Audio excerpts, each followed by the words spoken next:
Los años del muro. La vida en el Berlín dividido. 1961, a principios de año. Berlín Oeste es una isla en medio de la República Democrática Alemana, el escaparate del mundo libre, del capitalismo, el objetivo de muchos fugitivos del Este. Berlín Oeste, libertad política, estado del bienestar. Berlín Este, gobierno del Partido Socialista Unificado, SED, en cooperación con los ocupantes soviéticos. Dos sistemas, dos divisas, una ciudad. Miles de personas abandonan la RDA. Es una catástrofe. El país se desangra. Es verano. Los ciudadanos se divierten en la primera fiesta popular germano-estadounidense. Pero el ambiente se altera ante los rumores de que Berlín Este quiere cerrar las fronteras. El jefe de Estado de la RDA, Walter Ulbricht, los tranquiliza. No tengo conocimiento de que exista ese propósito. Los obreros están ocupados en la construcción de viviendas y ahí es donde se está utilizando la mano de obra. Nadie tiene la intención de construir un muro. ¿Nadie tiene la intención? Pero los planos existen. Los berlineses del este y del oeste disfrutan del verano, toman el sol y buscan ofertas. Todo parece normal. Nadie sospecha lo que se cierne sobre ellos.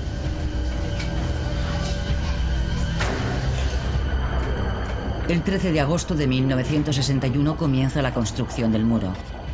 La policía de fronteras y el ejército cierran la frontera, colocan alambre de espino, levantan barricadas, hincan postes de hormigón. La separación entre el este y el oeste se consolida. Los berlineses observan perplejos desde ambos lados. Están paralizados. El alambre de espino y las barricadas dividen la ciudad y separan familias. Los berlineses empiezan a comprender lo que implica en sus vidas.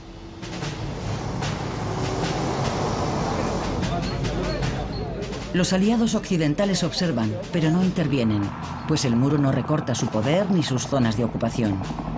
Sin embargo, los berlineses del oeste se sienten encerrados. El alcalde Willy Brandt está horrorizado.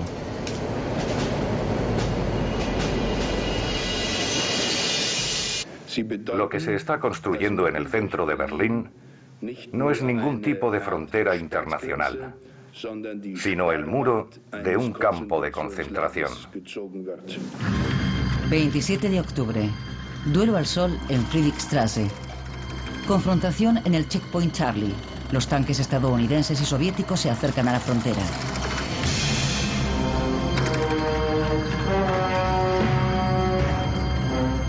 La policía del pueblo ha detenido y registrado a unos soldados americanos en Berlín Este, una infracción clara.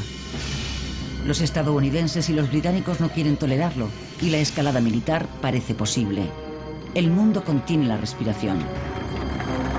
Tras 16 horas, todos los tanques se retiran. Ambas potencias se sienten vencedoras. 1962. Más de 20 personas han muerto ya intentando huir al oeste.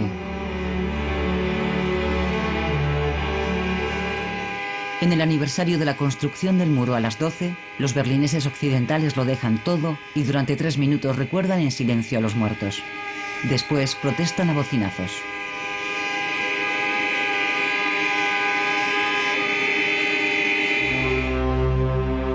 Días más tarde, el 17 de agosto, la estudiante de Berlín Oeste, Margit Hosseini, celebra su cumpleaños cerca del Checkpoint Charlie y contempla cómo Peter Fechter, un berlinés oriental, es abatido cuando intentaba huir. Yace gravemente herido en la franja de la muerte. Margit es testigo de su lenta agonía.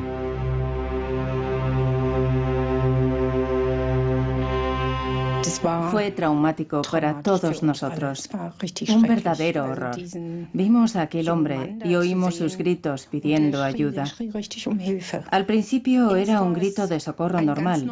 Se hizo aún más intenso y después más silencioso cada vez. Como si fuera la vida lo que huía de aquel cuerpo. Fue horroroso. Verdaderamente horroroso. Nadie se atreve a ayudar a los moribundos. Ni los americanos, ni la policía de Berlín Oeste, ni los guardias de la RDA. Una hora más tarde recogen el cuerpo sin vida. Las imágenes dan la vuelta al mundo y se convierten en un símbolo de la inhumana división forzosa de Berlín. Verano de 1963. 2 años después de la construcción del muro, John Fitzgerald Kennedy, mensajero de la esperanza, visita el oeste de la ciudad. Los berlineses han tenido que esperar mucho tiempo. El entusiasmo por la visita del presidente americano es enorme y el recibimiento increíble. Su recorrido por una ciudad cercada en un vehículo descubierto es un paseo triunfal. 1 millón de personas lo ovacionan y entre ellas Hiram Cote, de 20 años. Lleva días esperando la visita. Era un hombre increíble, de verdad, un gran hombre y una gran persona, y vino a vernos a nosotros, a los berlineses, y nos dijo que todo el mundo estaba con nosotros. Fue una sensación apasionante. Cientos de miles de berlineses occidentales se reúnen ante el ayuntamiento de Schöneberg para escuchar el discurso. La gente espera un signo claro de la protección americana. Sus palabras liberan a los berlineses de muchos de sus miedos y se convierten en leyenda. Por eso, como hombre libre, es para mí un orgullo decir, yo soy berlinés.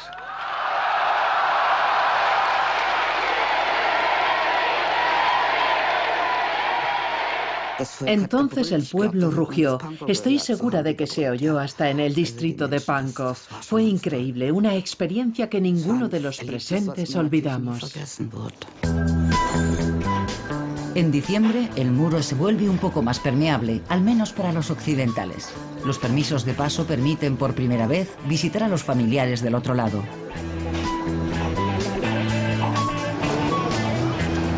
Cientos de miles de berlineses occidentales quieren cruzar y hacen cola durante horas y a pesar del frío ante la agencia emisora. El 19 de diciembre se abre por primera vez una pequeña grieta en el muro, solo durante unos días y solo para occidentales. Un reencuentro tras más de 2 años, un arrebato de euforia. Berlín Este y Berlín Oeste se abrazan.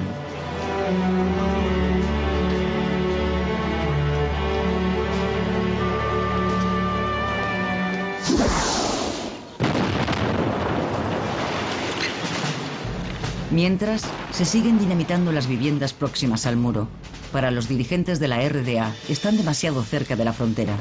Los edificios van dejando espacio para la franja de la muerte y para nuevas instalaciones fronterizas. La huida a través del muro es cada vez más difícil. Octubre. Una fuga espectacular. Unos estudiantes de Berlín Oeste excavan un túnel en la Barnauer Straße para llegar a Berlín Este. El túnel mide 145 metros de largo y está a 12 metros bajo tierra.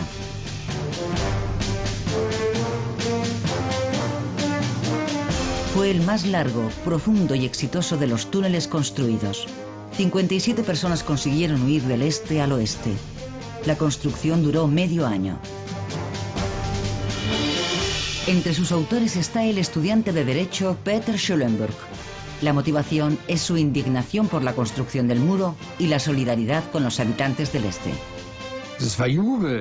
Poder llegar del este al oeste en un par de minutos causaba una alegría que ni los fugitivos ni quienes les ayudamos éramos capaces de expresar.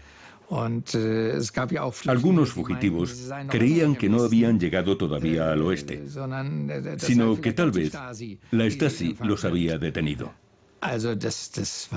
Había lágrimas de alegría, un llanto liberador. Pero el túnel es descubierto. Se produce un tiroteo entre la policía de frontera de la RDA y los constructores. El soldado Egon Schultz muere tras el impacto de una bala perdida.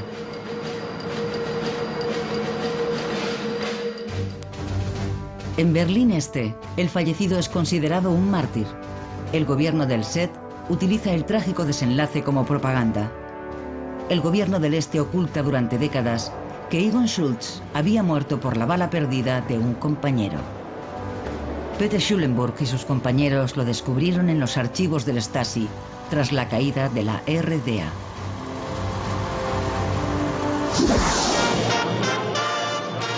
Se inaugura el Europa Center en la Breitscheidplatz, un nuevo símbolo de Berlín Oeste, el escaparate del occidente dorado.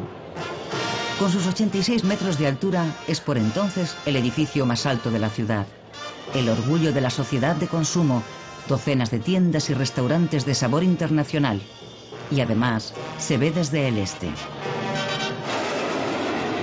Pocos días más tarde, unos cazas atraviesan el cielo de Berlín. MiG soviéticos sobrevuelan la ciudad a baja altura. Muchos cristales se rompen, también en el Europa Center. El motivo de la amenaza soviética es una sesión parlamentaria celebrada en Berlín Oeste. Para la RDA es una infracción del Tratado sobre Berlín. Berlín Oeste no pertenece a la República Federal. Berlín Este bloquea entonces durante horas varios pasos fronterizos, ocasionando graves retenciones. ¿Cuánto tiempo llevan de viaje? Llevamos aquí 15 horas. Tanto tiempo que ya he perdido la cuenta. La sesión se celebra según lo previsto, a pesar de los esfuerzos por impedirla. El derecho del Parlamento Federal a reunirse en Berlín es inviolable.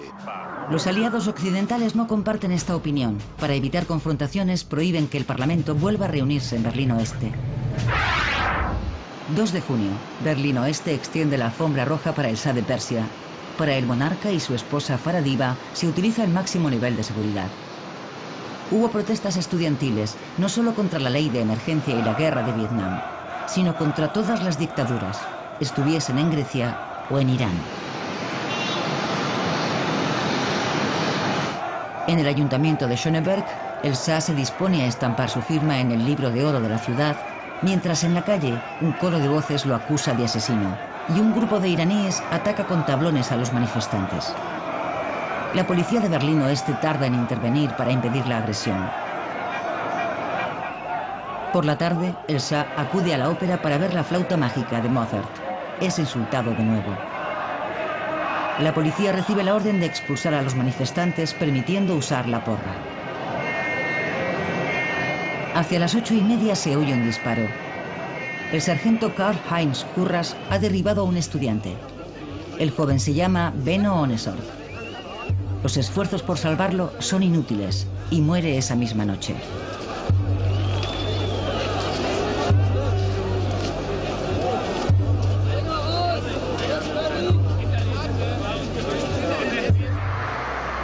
Tras la muerte de Ohnesorg, muchos estudiantes salen a la calle y el movimiento de protesta se radicaliza. El famoso 1968 empezó el 2 de junio de 1967. El cadáver de Ohnesorg viaja hasta Hamburgo acompañado por más de 15.000 personas.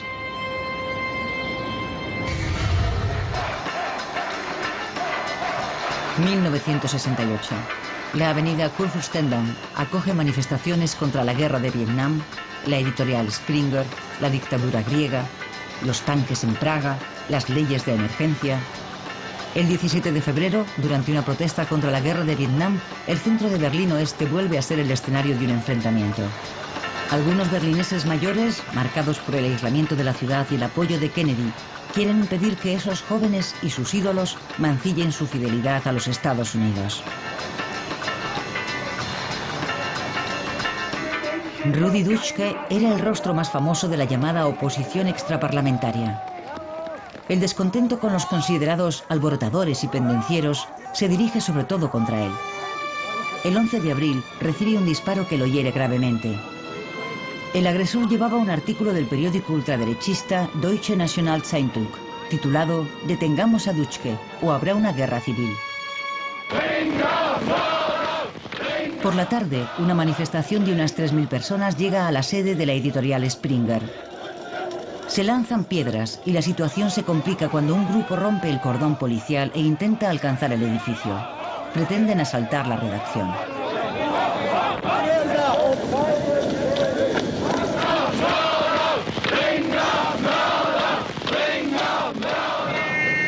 Consiguen asaltar el edificio y destrozan e incendian varios vehículos para impedir la distribución de los periódicos de Springer. La policía recupera el control de la situación con gran esfuerzo. Al día siguiente, la sede de Springer aparece rodeada de alambre de espino. El enfrentamiento entre la sociedad de Alemania Occidental y su juventud rebelde se intensifica. 1970 nace la RAF, facción del Ejército Rojo. Horst Mahler y Ulrike Meinhof organizaron la huida del presidiario Andreas Baader. El izquierdista radical Baader, que cumple condena en Berlín Oeste, es visitado por la periodista Ulrike Meinhof, que se dispone a escribir un libro a medias con él.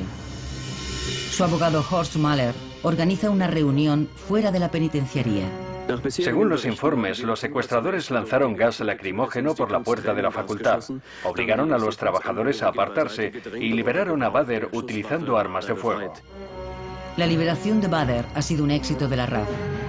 La conocida periodista de izquierdas, Ulrike Meinhof, pasa a la clandestinidad mientras el abogado Horst Mahler cambia de bando en varias ocasiones. El grupo viaja a Beirut con pasaportes falsos desde el aeropuerto de Schönefeld, en Berlín Este. Los agentes de frontera orientales se dieron cuenta de la falsificación, pero no actuaron, ayudándoles a huir. El 29 de septiembre de 1970, la RAF realiza un ataque sorpresa triple. Asaltantes enmascarados atacan a la vez 3 bancos de la ciudad. La policía encontró una bolsa de papel con abrigos, chaquetas y máscaras hechas con gorros de lana. El abogado Horst Mahler fue detenido. Otros miembros de la RAF consiguieron huir. Por primera vez, el terrorismo es una amenaza internacional.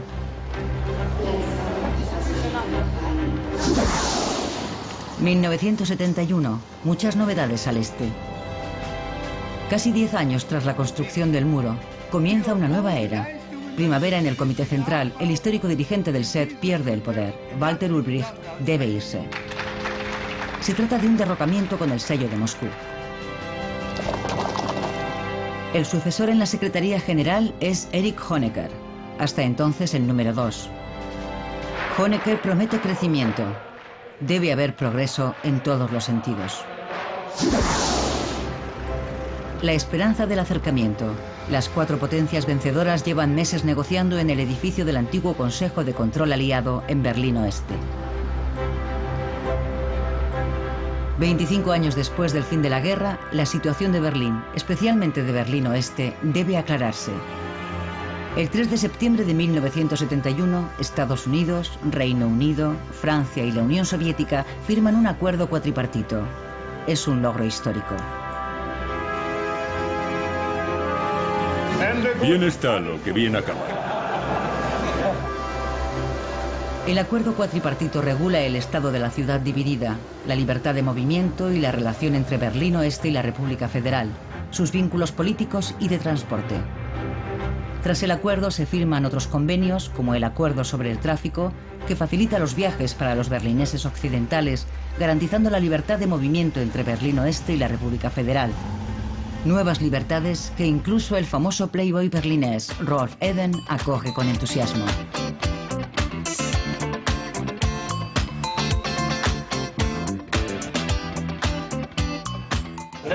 Los berlineses nos beneficiaremos en gran medida de este nuevo acuerdo.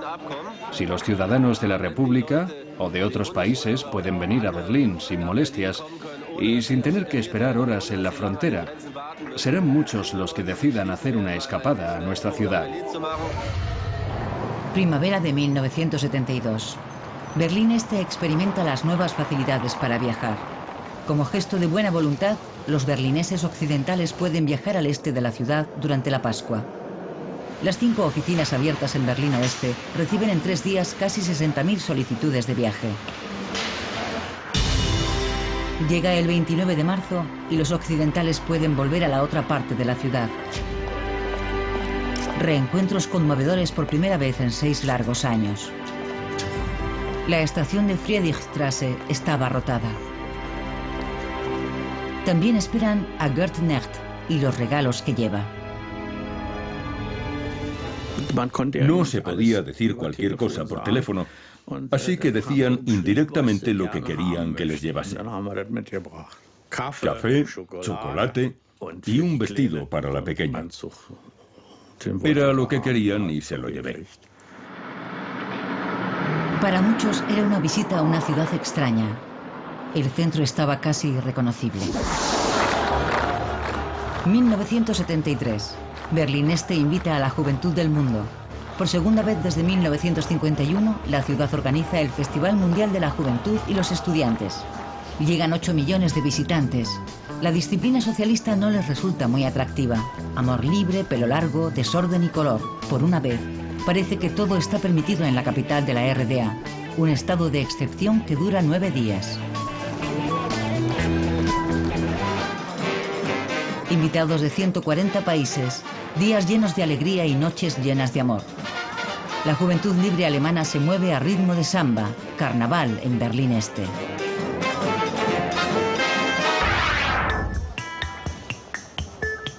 El colorido del consumo occidental llega a Berlín Este. Las Intershops, tiendas con productos occidentales para divisas occidentales, hasta ahora solo para turistas, abren sus puertas a los ciudadanos de la RDA. Deben pagar con marcos occidentales y el dinero enviado por los familiares se transforma en café, chocolate o tabaco. También la periodista de Berlín Este, Regine Silvester, descubre el mundo del consumo. En las tiendas siempre había estantes vacíos. No había tantos productos ni eran tan brillantes. En Pascua y en Navidad, por ejemplo, me gustaba visitar la Intershop. Me encantaban los alegres Papá Noel y las liebres de Pascua con sus campanas. Es curioso, pero despertaron en mí un gran entusiasmo. Las dos repúblicas entablaron relaciones diplomáticas oficiales en mayo. El representante ministerial de Bonn, Hans Otto Bräutigam, se reúne con una unidad avanzada en Berlín Este. Su lugar de trabajo está en obras. Los diplomáticos de la RFA residen en el hotel Unter den Linden. Nada más llegar, Bräutigam recibe a los visitantes, sobre todo ciudadanos de la RDA que quieren salir del país. Entonces fue cuando me quedó claro la dimensión humana de la división de Alemania. En la teoría ya lo sabía, pero enfrentarse cara a cara con ciertas situaciones me hizo ser más consciente. Vino un niño de 13 o 14 años que no podía visitar a sus padres. Era muy duro. 6 semanas más tarde termina la construcción de la misión permanente, llamada popularmente la Casa Blanca. Un trozo de la República Federal en medio de Berlín Este. Günter Gauss es el primer representante permanente. 1975. Un niño de origen turco está jugando a la pelota y esta cae al río Spree. Chetin Mert quiere recuperarla y se tira al agua. Los bomberos de Berlín Oeste llegan enseguida, pero no pueden ayudar. En esta zona, el Spree pertenece a Berlín Este. Sabíamos que no podíamos entrar en el agua en esta zona fronteriza. Nos dirigimos a los agentes de frontera de la RDA. Fui a hablar con un soldado que prometió ayudarnos. Sin embargo, la ayuda tardó bastante en llegar. Cuando el barco de la policía de frontera de la RDA llegó al lugar del accidente, solo pudo recuperar el cadáver. Fue una de las víctimas más jóvenes del muro de Berlín. En pocos años, 4 niños se ahogaron en el Spree. El este y el oeste llevaban meses negociando sin éxito un acuerdo sobre rescates. Siempre habíamos mantenido que no era nuestra misión cerrar las fronteras ni instalar vallas. Sin embargo, nos vimos obligados a renunciar a esa postura para proteger a los ciudadanos y, sobre todo, a los niños pequeños.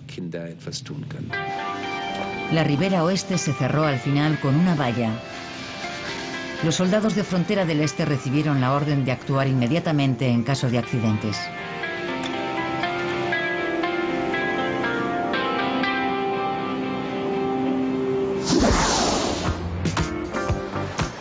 En Helsinki, 35 estados firmaron el acta de la Conferencia sobre la Seguridad y la Cooperación en Europa, la RDA entre ellos.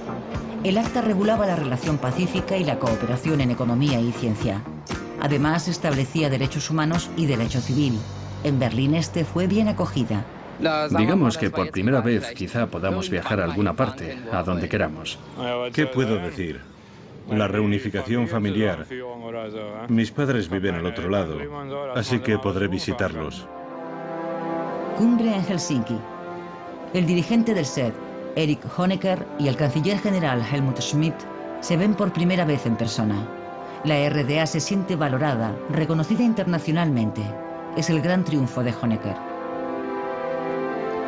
Las democracias occidentales están satisfechas de que todos los estados hayan reconocido los derechos humanos y las libertades básicas. El acta de la Conferencia de Helsinki en 1975 marcó un hito en las relaciones entre el este y el oeste. Sin embargo, la normalidad entre los alemanes todavía estaba lejos. 17 de enero, primer viaje especial del Concorde entre París y Berlín. Velocidad supersónica y diseño futurista. Comienza una nueva era para el transporte aéreo.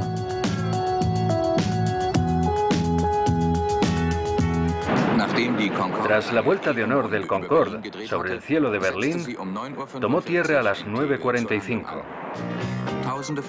Miles de berlineses esperaron durante horas a pesar del frío para poder echar un vistazo al interior del avión. El Concorde, una visita infrecuente en Tegel. Para los vuelos a Europa desde Berlín Oeste, el avión supersónico es demasiado caro. El 23 de abril se inaugura el Palacio de la República. Este impresionante edificio de la antigua Plaza Schloss es la nueva joya de Berlín Este. Hay mucho que ver en el palacio, obras de arte en los vestíbulos, diferentes bares y restaurantes, boleras, discotecas e incluso una oficina de correos. El palacio debe ser un símbolo. La capital de la RDA es una ciudad de progreso y bienestar. El corresponsal de la televisión pública occidental, Lothar Lobe, manifiesta su aprobación. La construcción es de la mayor calidad. No se ha escatimado en dinero ni en material. No hay duda, los trabajadores y los ingenieros lo han dado todo en esta obra. Los acabados son también correctos. Sin embargo, muchos ciudadanos de la RDA se alegrarían si todas las viviendas fuesen de la misma calidad. Ese verano empezó la construcción de nuevos segmentos del muro. El muro del 75 debía ser más duradero e impedir los intentos de fuga. Un efecto inesperado. El muro blanco se convierte en un lienzo perfecto y atrae a artistas de todo el mundo a Berlín Oeste. 1979. La agitación en el oeste se debe al Palacio de la Megalomanía, el Centro Internacional de Congresos o ICC. Casi 1.000 millones de marcos, el doble del presupuesto inicial. 80 salones en 12.000 metros cuadrados. La respuesta del oeste al Palacio de la República. Si el este puede hacerlo, el oeste puede superarlo. A la inauguración del mayor centro de congresos de Europa acudieron personalidades de todo el mundo. Solo los invitados de la RDA se excusaron.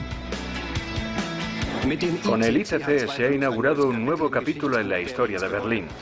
El presidente Walter Scheel espera que este capítulo tan caro sea un gran éxito. Celebridades como Udo Jürgens acudieron a la fiesta. Una dura batalla por los canapés en el nuevo edificio del oeste. Las palabras de elogio se repetían en esa velada histórica. El actor Harald Junke, toda una institución, se mostró impresionado. Desde fuera se parece un poco a la nave Enterprise, pero el interior, como puede apreciarse, es un lugar muy vivo y animado, lleno de posibilidades para la comunicación. Es muy importante para Berlín. Al otro lado del muro, alegría por decreto. Siempre hay algún motivo. Esta vez es la reunión de Pentecostés de la juventud. En 1979, el lema son los 30 años de la República Democrática Alemana. No se escatima en gastos ni en esfuerzo. Pero el aniversario no solo se celebró con fiestas. La Asociación de Escritores de Berlín Este, junto con el partido y el Ministerio para la Seguridad, organizó un juicio contra 9 espíritus críticos. Entre ellos, famosos escritores como Stefan Heym, Klaus Schlesinger o Rolf Schneider. De 400 escritores, 350 votaron por la expulsión de sus compañeros. Eso les impidió ejercer, pues solo los miembros de la asociación podían publicar en la RDA. Schneider, de 47 años, pierde su fuente de ingresos, pero eso no es todo. Nos condenaron al ostracismo. No es un proceso agradable para los implicados y mucho menos para nuestros familiares. Yo tenía hijos en edad escolar que heredaron las consecuencias, que sufrieron verdaderos abusos, no por parte de sus compañeros, sino de los profesores. Era un sistema perverso. El mundo ideal del socialismo. El 7 de octubre se celebran los 30 años de la República. El jefe del Kremlin, Leonid Brezhnev, y su anfitrión, Erich Honecker, unidos en un beso fraternal. Brezhnev y Honecker codo con codo. Comienza una gran celebración. Pero el teatral desfile por Berlín Este, a un tiro de piedra del muro, tiene un aire anacrónico, anticuado.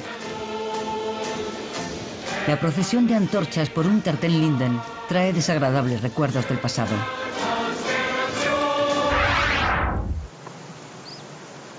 Seis días más tarde se oyen disparos junto al muro. Según la policía de Berlín, ha debido de tratarse de un tiroteo entre la Guardia de Frontera y un fugitivo. Unas horas después del tiroteo, han visto transportar un cadáver en una camilla. Iba cubierto con una manta. Un testigo presencial. De repente oí disparos.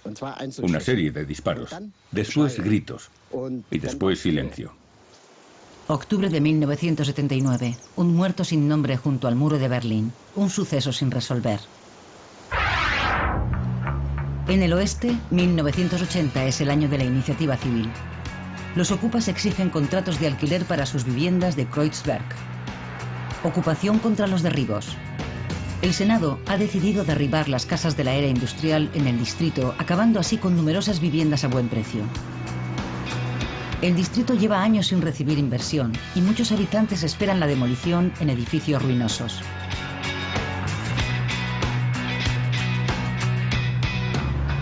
Barrios enteros desaparecerán. Los críticos hablan de destrucción. La idea de los urbanistas es construir edificios de viviendas como el nuevo centro de Kreuzberg, grandes bloques con tiendas. Los berlineses reniegan del cemento, pero los viejos barrios parecen perdidos. En los edificios condenados viven inmigrantes, artistas y residentes arraigados.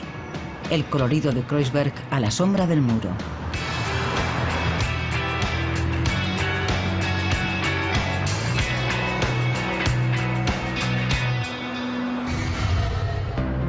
Mayo de 1981. Elecciones anticipadas en Berlín Oeste. El proceso electoral da vida al Parlamento de la ciudad. Por primera vez obtiene representación la lista alternativa, los Verdes de Berlín. Además, tras 2 décadas y media, la Unión Demócrata Cristiana recupera la alcaldía con Richard von Weizsäcker. El senador de Interior es Heinrich Blumer, un político controvertido. Mientras unos valoran su compromiso, otros temen su dureza. Espero que todo mejore con el nuevo Senado. También el problema de la ocupación de casas. Los criminales se ocultan allí. Hay que hacer algo cuanto antes. Que Blumer sea el responsable de Interior es una buena noticia. Una mala noticia para los ocupas y otras buenas personas. En septiembre se recrudece el enfrentamiento entre el Senado y los ocupas. El senador de Interior, en una demostración de fuerza, manda desalojar 8 casas en un mismo día. Hubo porras y gas lacrimógeno, adoquines y barricadas, duras batallas campales. Heinrich Blumer estaba presente. En una de las casas desalojadas concedió una conferencia de prensa en la que se mostró muy duro, una provocación.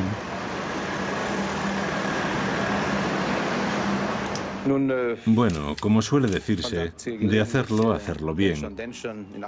Era necesario hacer una limpieza y después de actuar con relativa moderación y de un aviso previo, nos pareció correcto y factible hacerlo todo de una vez. Los manifestantes se concentraron ante el edificio y la policía se dispuso a desalojarlos.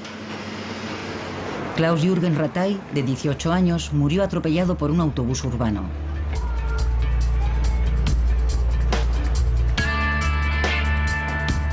La muerte del manifestante causó una gran conmoción. Luhmer negó cualquier responsabilidad. Al principio de esta horrible semana de violencia, hubo lanzamientos de piedras y bolas de acero, cristales rotos y mucho más. No fue la policía quien sembró la violencia, son otros los responsables. Buenas tardes. Según la prensa de Berlín Oeste, el pasado domingo se produjo una muerte en el paso fronterizo de Drewitz. El Berliner Morgenpost informa hoy de que un conductor de 45 años, originario de Asendorf, en la comarca de Diepholz, Baja Sajonia, quedó malherido durante un interrogatorio en el puesto fronterizo de la RDA. Rudolf Burkert murió de un infarto durante un interrogatorio. Su muerte fue un lastre para las relaciones entre los dos estados. 2 semanas más tarde, otra persona fallece a causa de un fallo cardíaco durante los trámites aduaneros. Los viajeros cruzan la frontera con un mal presentimiento. No me gusta cruzar. ¿Por qué? Las medidas de seguridad en la frontera son un poco duras. Uno siente alivio cuando cruza, como cuando se va la niebla. Usan técnicas de terror, pero yo lo veo normal.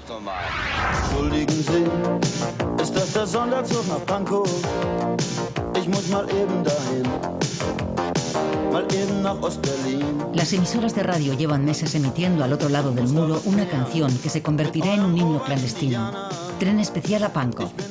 El rockero alemán Udo Lindenberg se autoinvitaba de forma irreverente a Berlín Este. ¿Se trata de una provocación? De cualquier modo, pone a los dirigentes del SED en una situación incómoda. Al final, Udo canta en el Palacio de la República. Puedo cantar lo que quiera. No me dirán, como algunos se imaginan, que cante solo una u otra canción. No. Y que diga esto o lo de más allá. No se puede castrar al Lindy. No, eso no puede ser. Puedo decir y hacer lo que quiera. En realidad, el Lindy no pudo hacer todo lo que quiso. El gobierno de la RDA preparó un espectáculo propagandístico, Rock por la Paz. Cientos de fans esperaban a su ídolo ante el Palacio de la República. Se habían esforzado en vano por conseguir entradas para el concierto. Los asistentes son casi todos importantes miembros de la Juventud Libre Alemana. Y eso garantiza el descontento. Mientras Udo Lindenberg se presenta ante el público elegido, fuera comienzan las detenciones. El rockero no se entera de lo que sucede. Für den Frieden und für alle Menschen in der DDR.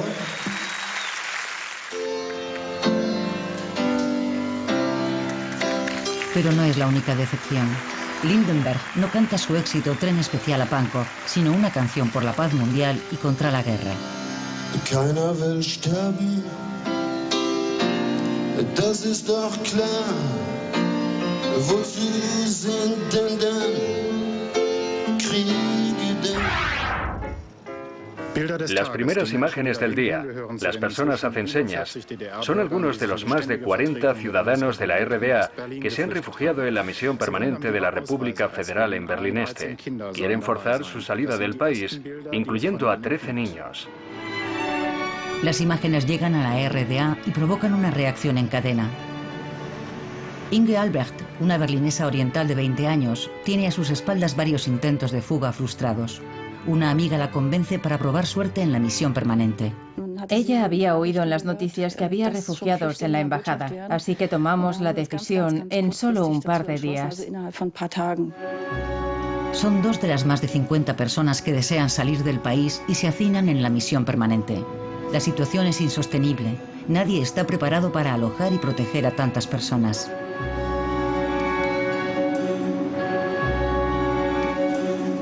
Los dirigentes del SED no dan su brazo a torcer. Berlín Este quiere evitar a toda costa que la solución vaya en contra de sus intereses. Hans Otto Bräutigam, responsable de la misión permanente, busca desesperado una salida. Ese fue el punto más complejo de toda mi misión. Una auténtica crisis. Una crisis que, si no se resolvía en menos de 3 meses, 3 meses escasos, habría afectado a las relaciones internacionales probablemente con graves contratiempos. El 26 de junio se rinde ante el gentío.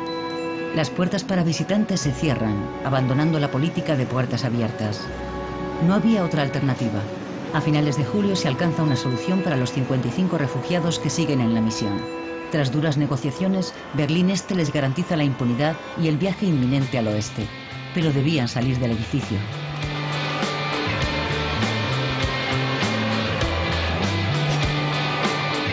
Inga Albrecht fue una de las últimas en salir. Su intento de fuga tuvo un final feliz.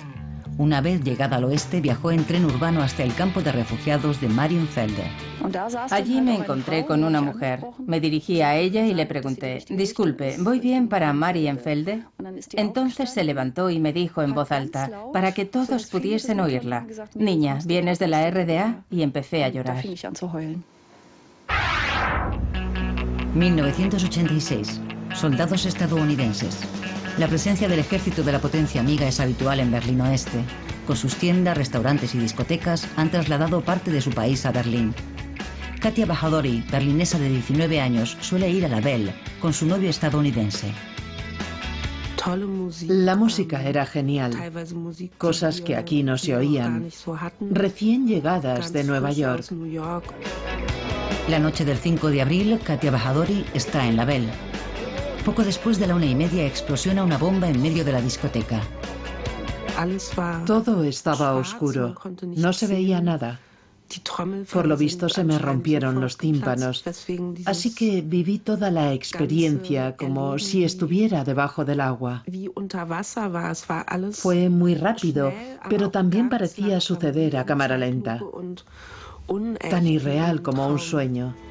La verdad es que estaba tranquila. Recuerdo que pensé, bueno, ahora te mueres. La pista de baile está llena de escombros. El atentado más grave de la historia de Berlín causó 3 muertos y 250 heridos. También Katia Bahadori fue trasladada al hospital con graves lesiones. La policía supuso que los responsables habían llegado de Berlín Este. Los americanos responsabilizan del atentado al jefe de Estado libio, Gaddafi. 1987. Berlín cumple 750 años y celebra su aniversario, en el este y en el oeste. ¿Quién tenía más que ofrecer? La capital de la RDA empezó la guerra cultural con un acto oficial y el himno nacional.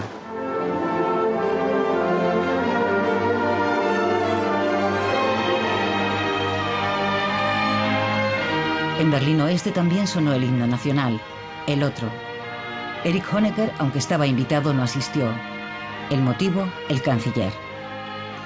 La división de Berlín, de Alemania y de Europa, de esto estoy seguro, no perdurará en la historia.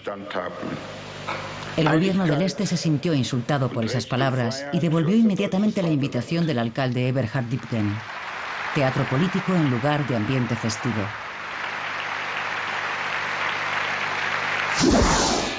Primero de mayo en Berlín Oeste. El Día del Trabajo, un festivo muy pacífico. El agente de policía Helmut Sarvas acabó su jornada por la tarde, pero en torno a las 10 de la noche lo llamaron de nuevo. Kreuzberg estaba en llamas. Parecía que hubiésemos sufrido un bombardeo en Oranienstraße. Había pequeñas hogueras por las calles, como en una película de ciencia ficción. Coches en llamas, obstáculos por todas partes. Se oían aullidos, gritos y llantos. Fue aterrador. ¿Cuál era la causa de la catástrofe? Por la tarde, radicales de izquierda se hicieron con un coche de policía. Se dirigieron hacia la fiesta que se celebraba en el Lausitzer Platz. Cuando la policía intentó detenerlos, empezaron a lanzar piedras.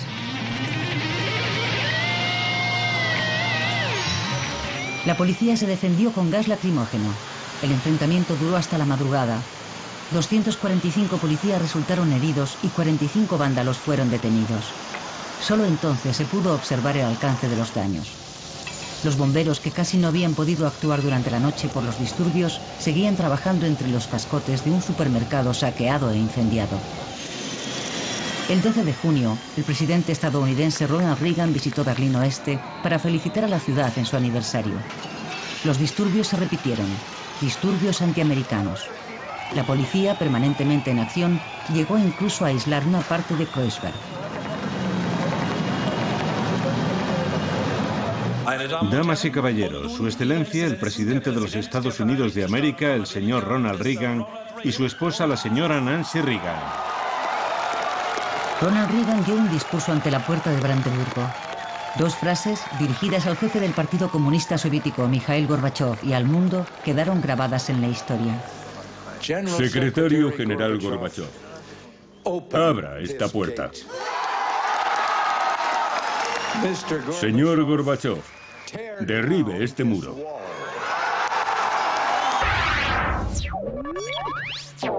Pero volvió a haber muertes.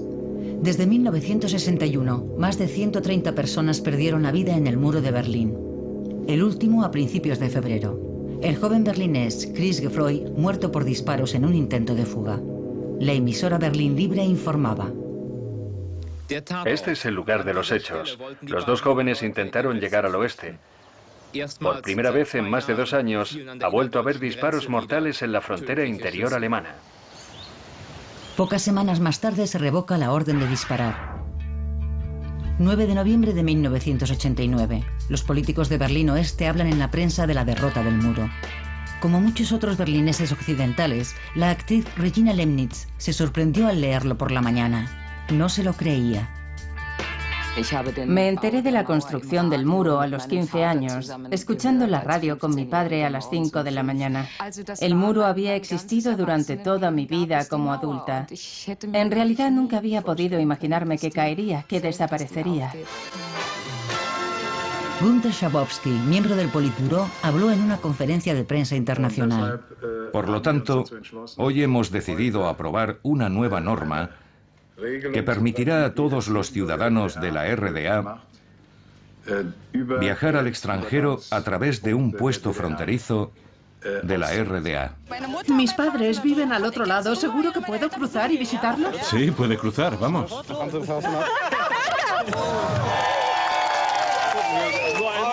Dios mío, podemos cruzar.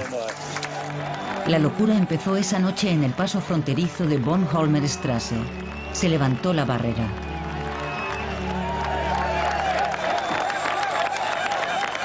Esa tarde, Regina Lemnitz representaba en Berlín Oeste una comedia sobre una inglesa que viaja a Grecia y descubre nuevos horizontes. En el último acto, empezó un alboroto detrás del escenario. Allí había 6 personas que decían: el muro está abierto, el muro está abierto. Entonces se levantó el telón. Una ovación. El teatro estaba lleno, unas 460 personas. Entonces rechacé los aplausos con un gesto. Todavía me emociono al pensarlo. Y dije: acaban de decirme que no solo es posible, viajar de Inglaterra a Grecia, sino también de Berlín Este a Berlín Oeste. El muro está abierto. Mi frase atravesó el teatro como una exhalación. Entonces, la emoción me embargó.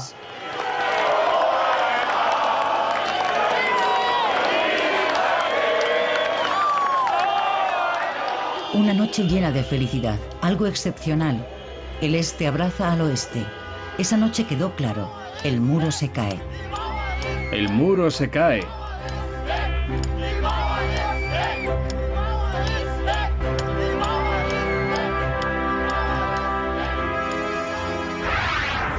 Al día siguiente, Willy Brandt visita la puerta de Brandeburgo. En 1961, como alcalde, había presenciado la división de la ciudad. Estamos muy cerca del momento en el que el muro perderá todo el sentido, si es que alguna vez ha tenido sentido. Los berlineses podrán ser de nuevo una familia.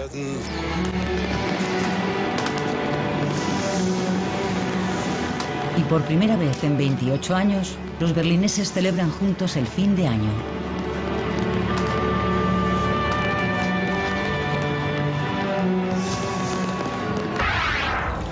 Agosto de 1990. El canciller Kohl se reúne con el ministro presidente de Messier. El proceso de unificación está en marcha. Las 4 potencias vencedoras de la Segunda Guerra Mundial han acordado devolver la soberanía a Alemania. El 2 de octubre de 1990, la víspera de la unificación, termina el control de los aliados. Los 3 gobernantes militares de la ciudad y los enviados han escrito una carta al alcalde en la que ponen fin a las funciones de la comandancia aliada, según explica el comandante británico Corbett. Corbett ha presidido la sesión de hoy. Tras 45 minutos de reunión, puso fin a la última sesión con, en sus propias palabras, un buen mazazo.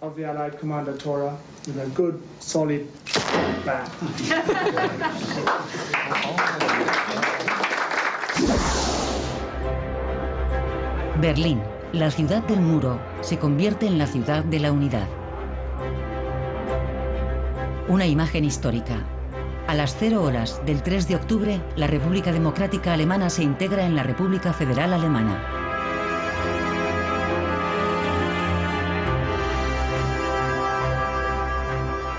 El presidente federal, Richard von Weizsäcker, habla desde la escalinata del Parlamento. 329 días tras la caída del muro, Alemania está unida. Una revolución pacífica en el corazón de Europa. Berlín vuelve a ser Berlín. El muro pertenece al pasado. Ahora hay que superar las décadas de división. Las 2 partes buscan un futuro común a pesar de su pasado divergente. Berlín, una ciudad camino de convertirse en metrópoli de la Europa unida.